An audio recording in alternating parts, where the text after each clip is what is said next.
In anaesthesia and OT technology ಅಂತ. Eligibility ಇದು PUC science ಆಗಿರ್ಬೇಕು.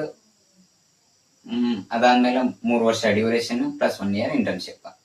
ಇಲ್ಲಪ್ಪ ನಮ್ದು ಡಿಪ್ಲೊಮಾ OT ಅಂಡ್ ಅನಸ್ತೆಸಿಯಾ ಟೆಕ್ನಾಲಜಿ ಆಗೈತಿ ಅಂತಂದ್ರ ಅದ್ರ ಮ್ಯಾಗ ನಿಮ್ಗ ಲ್ಯಾಟ್ರಲ್ ಎಂಟ್ರಿನೂ ಸಿಗ್ತೈತಿ. ಆ ಲ್ಯಾಟ್ರಲ್ ಎಂಟ್ರಿ ಒಳಗ ನಿಮ್ಗ 1 ಇಯರ್ ಬ್ರೇಕ್ ಆಗಿ 2 ಇಯರ್ಸ್ ಕೋರ್ಸ್ ಆಗತ್ತ, 1 ಇಯರ್ ಇಂಟರ್ನ್ಶಿಪ್ ಆಗತ್ತ. ಇದು ಬೇಸಿಕ್ ಆಗಿ ಇದು ಎಲಿಜಿಬಿಲಿಟಿ ಅಂಡ್ ಇಂಟರ್ನ್ಶಿಪ್ 1 ಇಯರ್ ಇರ್ತೈತಿ. PUC ಸೈನ್ಸ್ ಅನ್ನೋದು ಮ್ಯಾಂಡೇಟರಿ ಐತಿ. ಅದಾದ್ಮ್ಯಾಗ ಸಿಲೆಬಸ್ ಏನಿರ್ತೈತಿ ಇದು ಪ್ರಿವಿಯಸ್ಲಿ ಏನಾಗಿತ್ತು ಅಂತಂದ್ರ ಇಯರ್ ವೈಸ್ ಎಕ್ಸಾಮಿನೇಷನ್ಸ್ ಇತ್ತ. ಈಗ ಏನ್ ಮಾಡ್ಯಾರ ಅಂದ್ರ national commission of allied health professional council ನವರು ಇದನ್ನ ಸೆಮಿಸ್ಟರ್ ವೈಸ್ ಮಾಡ್ಯಾರ. 3 ಇಯರ್ಸ್ ಗೆ 6 ಸೆಮಿಸ್ಟರ್ ಇರ್ತದ, 1 ಇಯರ್ ಗೆ 2 ಸೆಮಿಸ್ಟರ್ ತರ ಇರೋ ಸಬ್ಜೆಕ್ಟ್ ನ ಡಿವೈಡ್ ಮಾಡ್ಯಾರ. 1 ಇಯರ್ ಗೆ 2 ಸೆಮ್, 3 ಇಯರ್ಸ್ ಗೆ 6 ಸೆಮ್, 1 ಇಯರ್ ಅಲ್ಲಿ ಕಂಪ್ಲೀಟ್ 1 ಇಯರ್, 4th ಇಯರ್ಲಿ ಕಂಪ್ಲೀಟ್ 1 ಇಯರ್ ಇಂಟರ್ನ್ಶಿಪ್ ಇರ್ತೈತಿ. ಇಂಟರ್ನ್ಶಿಪ್ ಅಂತ ಅಂದ್ರ first sem, second sem, first year ನೊಳಗೆ ಏನ್ ಕಲಿತೀರಿ ಅಂತಂದ್ರ ಪೂರ್ತಿ ಬೇಸಿಕ್ಸ್ ಅಂತಂದ್ರ anatomy, physiology, basics of anaesthesia and surgery, basics of biochemistry, microbiology, pharmacology. ಈ ಬೇಸಿಕ್ ಸಬ್ಜೆಕ್ಟ್ಸ್ ಎಲ್ಲ ಫಸ್ಟ್ ಇಯರ್ಸ್ ನೇ ಕಲಿತೀರಿ. ಇನ್ ಸೆಕೆಂಡ್ ಇಯರ್ಸ್ ನಾಗ ಏನಿರ್ತಪ್ಪ, ಇದು ಈಗೇನ್ ಸಬ್ಜೆಕ್ಟ್ ಹೇಳಿದಲ್ಲ ಇವೆಲ್ಲ ಈ 2 ಸೆಮಿಸ್ಟರ್ ಒಳಗ ಇರ್ತೈತಿ. ಅಂದ್ರೆ ಫಸ್ಟ್ ಇಯರ್ ಗೆ ಅನಾಟಮಿ, ಫಿಸಿಯಾಲಜಿ ಮತ್ತ ಬೇಸಿಕ್ಸ್ ಆಫ್ ಅನಸ್ತೆಸಿಯಾ, ಸೆಕೆಂಡ್ ಸೆಮ್ನಾಗ basics of surgery, anaesthesia and biochemistry, microbiology, pharmacology ಈ ತರ ಡಿವೈಡ್ ಮಾಡ್ಯಾರ. ಸೆಕೆಂಡ್ ಇಯರ್ನಾಗ 3rd ಮತ್ತೆ 4th ಸೆಮ್ ಬರ್ತೈತಿ. ಅದ್ರಾಗ ಅನಸ್ತೆಸಿಯಾ ಮತ್ತ ಸರ್ಜರಿ ಮತ್ತ CSSD ಬರ್ತೈತಿ. ಅಂಡ್ 4th ಸೆಮ್ನಾಗ ಅಡ್ವಾನ್ಸ್ ಅನಸ್ತೆಸಿಯಾ ಮತ್ತ ಬೇಸಿಕ್ಸ್ ಆಫ್ ICU ಬರ್ತೈತಿ. ಈ 2 ಇಯರ್ಸ್ ನಾಗ ಎಲ್ಲಾ ಬೇಸಿಕ್ಸ್ ಕಲ್ತ್ ಬಿಟ್ರಿ. ಅದಾದ್ಮೇಲೆ 3rd ಇಯರ್ ಬರ್ತೀರಿ. 3rd ಇಯರ್ನಾಗ 5th ಸೆಮಿಸ್ಟರ್ನಾಗ ಅನಸ್ತೆಸಿಯಾ 1 ಸರ್ಜರಿ 1 ಅಂತ ಕಾನ್ಸೆಪ್ಟ್ ಕೊಟ್ರ. ಅನಸ್ತೆಸಿಯಾ 1 ಸರ್ಜರಿ 1 ಅಂತಂದ್ರೆ ಬೇರೆ ಏನಲ್ಲ, advance anaesthesia subjects, advance surgery subject. ಇಲ್ಲೇನ್ ಬೇಸಿಕ್ಸ್ ಕಲ್ತಿರ್ತಿರಲ್ಲ ಅದನ್ನ ಅಡ್ವಾನ್ಸ್ ನಾಗ ಇಲ್ಲೇ ಕ್ಲಿಯರ್ ಆಗಿ ಇನ್ ಡೀಟೇಲ್ ಆಗಿ ಓದ್ಬೇಕಾಗುತ್ತ.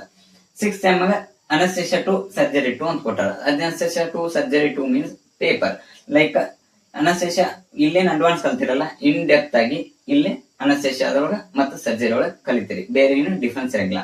ಇದೆಲ್ಲ ರಿಲೇಟೆಡ್ ಟು ಸಿಲೆಬಸ್. ನೆಕ್ಸ್ಟ್ ಈಗ ಲ್ಯಾಟ್ರಲ್ ಎಂಟ್ರಿ ಅಲ್ಲಿ ಬಂದ್ರಪ್ಪ. Lateral entry diploma in OT IT ಮುಗಿಸ್ಕೊಂಡ್ ಬಂದ್ರಿ, ನಿಮ್ ಯಾವ ಇಯರ್ ಎಂಟ್ರಿ ಆಗ್ತೀರಿ? ಯಾವ ಇಯರ್ ಅಂತ ಸೆಕೆಂಡ್ ಇಯರ್ ಎಂಟ್ರಿ ಆಗ್ತೀರಿ. ಸೆಕೆಂಡ್ ಇಯರ್ ಅಂತಂದ್ರೆ ಈ ಫಸ್ಟ್ ಇಯರ್ ಒಳಗೆ ಏನ್ ಬೇಸಿಕ್ಸ್ ಎಲ್ಲ ಕಲ್ತಿರ್ತಿರಲ್ಲ ಇದೆಲ್ಲ ನಿಮ್ಗ ಡಿಪ್ಲೊಮಾದಾಗ ಮುಗಿದ್ ಬಿಟ್ಟಿರ್ತೈತಿ. ಅದಕ್ಕೆ ನೀವು ಡೈರೆಕ್ಟ್ ಆಗಿ ಸೆಕೆಂಡ್ ಇಯರ್ ಗೆ ಎಂಟ್ರಿ ಆಗ್ತೀರಿ. ಲ್ಯಾಟ್ರಲ್ ಬಂದವರು ಸೆಕೆಂಡ್ ಇಯರ್ ಗೆ ಎಂಟ್ರಿ ಆಗ್ತೀರಿ. 3rd ಸೆಮಿಗೆ ಬರ್ತೀರಿ. ಅಲ್ಲಿಂದ ನಿಮ್ದು ಅನಸ್ತೆಸಿಯಾ ಅಂಡ್ ಸರ್ಜರಿ, CSSD, ಅಡ್ವಾನ್ಸ್ ಅನಸ್ತೆಸಿಯಾ ಮತ್ತೆ ಬೇಸಿಕ್ಸ್ ಆಫ್ ICU ಇವನ್ನೆಲ್ಲ ಕಲಿತೀರಿ. ಮತ್ತೆ 3rd ಇಯರ್ದಾಗ ಸೇಮ್ ಇರ್ತೈತಿ. ಅದಾದ್ಮೇಲೆ 1 ಇಯರ್ ಇಂಟರ್ನ್ಶಿಪ್ ಆಯ್ತು. ಈಗ BSc ಅನಸ್ತೆಸಿಯಾ OT ಕಲ್ತ್ರಿ. ಅದಾದ್ಮ್ಯಾಗ ಮುಂದ ಕರಿಯರ್ ಹೆಂಗದರಿ ನಿಮ್ಗ? ಬ್ಯಾಚುಲರ್ ಡಿಗ್ರಿ ಆದ್ಮ್ಯಾಗ ನಿಮ್ಗೇನ್ ತೊಂದ್ರೆ ಇಲ್ಲ. ಯಾವ್ದಾದ್ರು ಹಾಸ್ಪಿಟಲ್ ಅಲ್ಲಿ ಅನಸ್ತೆಸಿಯಾ ಟೆಕ್ನಿಷಿಯನ್ ಅಂತ ತಗೊಂತಾರ, OT ಟೆಕ್ನಿಷಿಯನ್ ಅದಂತಾದ್ರು ತಗೊಂತಾರ. ನೀವು ಬೋತ್ ಸೈಡ್ ವರ್ಕ್ ಮಾಡಬಹುದು. ಅನಸ್ತೆಸಿಯಾ ಸೈಡ್ ಆದ್ರೂ ವರ್ಕ್ ಮಾಡಬಹುದು, ಸ್ಕ್ರಬ್ ಸೈಡ್ ಆದ್ರೂ ವರ್ಕ್ ಮಾಡಬಹುದು. ಸ್ಕ್ರಬ್ ಸೈಡ್ ಆದ್ರ ಸರ್ಜನ್ಸ್ ಅಸಿಸ್ಟೆಂಟ್, ಅನಸ್ತೆಸಿಯಾ ಸೈಡ್ ಆದ್ರೆ ಅನಸ್ತೆಸಿಯಾಲಜಿಸ್ಟ್ ಅಸಿಸ್ಟೆಂಟ್. ಈಗ ಒಂದೊಂದು ಹಾಸ್ಪಿಟಲ್ ಅಲ್ಲಿ ಅನಸ್ತೆಸಿಯಾ ಟೆಕ್ನಿಷಿಯನ್ ಆಗಿ ನಿಮ್ಮನ್ನು ತಗೊಂತಾರ, ರಿಕ್ರೂಟ್ ಮಾಡ್ತಾರ. ಒಂದೊಂದು ಹಾಸ್ಪಿಟಲ್ OT ಟೆಕ್ನಿಷಿಯನ್ ಆಗಿ ರಿಕ್ರೂಟ್ ಮಾಡ್ತಾರ.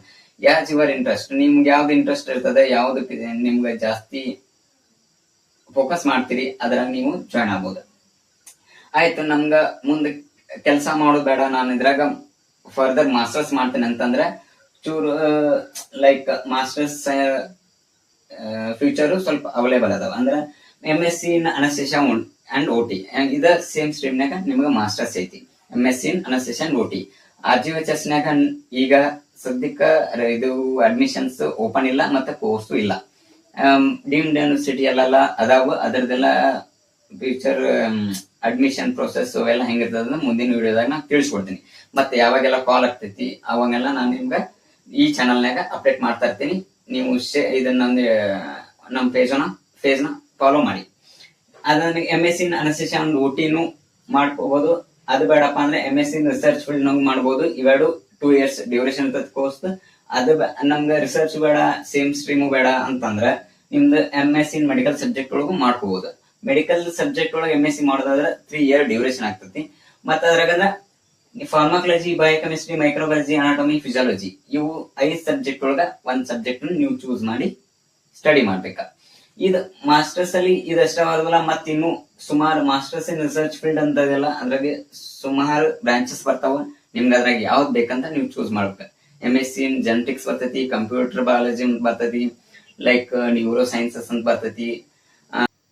ಇದೆಲ್ಲ ಮಾಸ್ಟರ್ಸ್ ಇನ್ ಫ್ಯೂಚರ್ ನಿಮ್ಗೆ ಕರಿಯರ್ ಅವೈಲೇಬಲ್ ಅದ, ನೀವು ಮಾಡ್ಕೋಬಹುದು. ಗುಡ್ ಫ್ಯೂಚರ್ ಇರ್ತೈತಿ.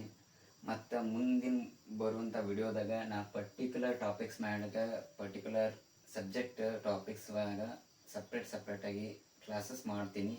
ಅದರ ಬಗ್ಗೆ ನಿಮ್ಗೆ ಇನ್ಫಾರ್ಮೇಷನ್ ಬೇಕಾಗಿತ್ತು ಅಂದ್ರೆ ನಮ್ಮ ಪೇಜ್ ಫಾಲೋ ಮಾಡಿ, ಶೇರ್ ಮಾಡಿ, ಸಬ್ಸ್ಕ್ರೈಬ್ ಮಾಡಿ.